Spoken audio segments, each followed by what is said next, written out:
I'm Dr Alex Moseley. Welcome to the first tutorial on just war theory. These initial tutorials give an overview of the nature of just war, as well as where it comes from. In later videos we shall be going into the principles and applications of just war in more detail. The tutorials are derived in part from my main article on the Internet Encyclopedia of Philosophy under Just War, a document that has been used by several military academies around the world. So what is just war theory, broadly speaking?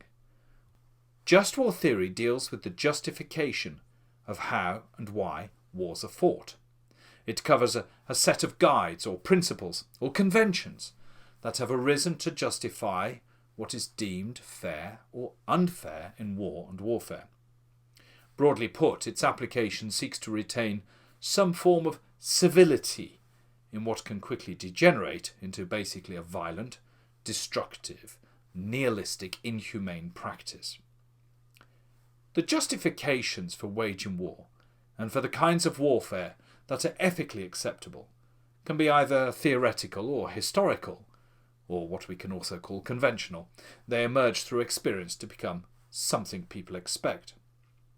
The theoretical aspect is concerned with ethically justifying war and the forms that warfare may or may not take using reasoned out principles, usually academically or legally so. Such reasoning tends to be framed by considerations of intention as well as results, but also sometimes theological considerations regarding reading God's will for people on earth. The historical aspect, or the just war tradition, deals with the historical body of rules or agreements that have applied in various wars across the ages. Such rules or agreements have become what we can call conventions, something that the warring parties usually respect and which are expected to be adhered to in war.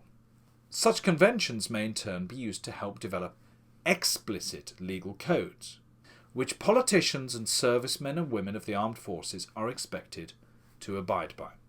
For instance, international agreements such as the Geneva and the Hague Conventions are derived from historical rules aimed at limiting certain kinds of warfare or weaponry which lawyers may refer to in prosecuting those who break the rules of warfare. Whatever the state of current legal and implicit codes between countries and peoples, it is also the role of ethics to examine the institutional agreements for their philosophical coherence. Do they make sense? As well as to inquire into whether aspects of the conventions ought to be changed.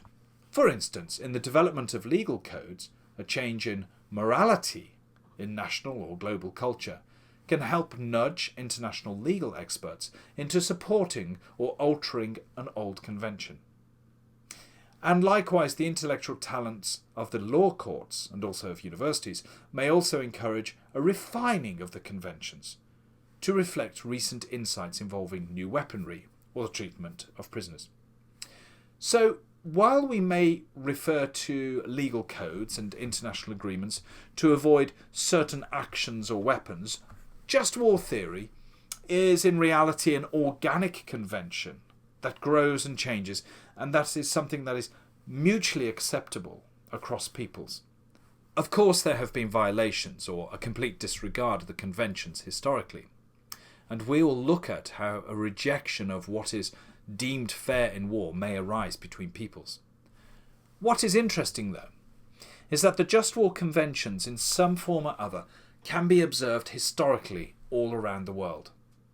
Generally, the conventions were considered a development of Christianity, dating back to St. Augustine and particularly St. Thomas Aquinas.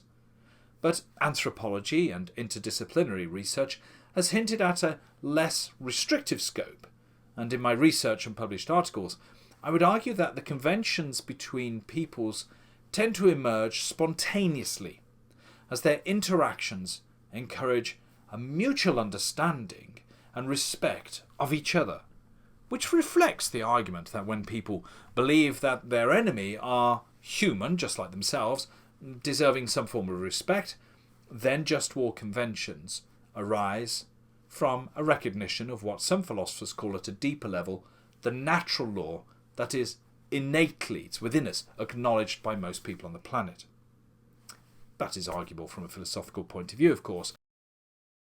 But however we describe it, it is quite impressive that warring societies have tended to recognise that some justifications for going to war and that some actions within war are basically not fair, not right, or just plain immoral. That is what keeps a lid partially on the evils unleashed in war. In the second tutorial, we'll go deeper into some of the reasons why a broadly ethical restraint on war and warfare can emerge. Thank you for viewing, and I look forward to reading your comments.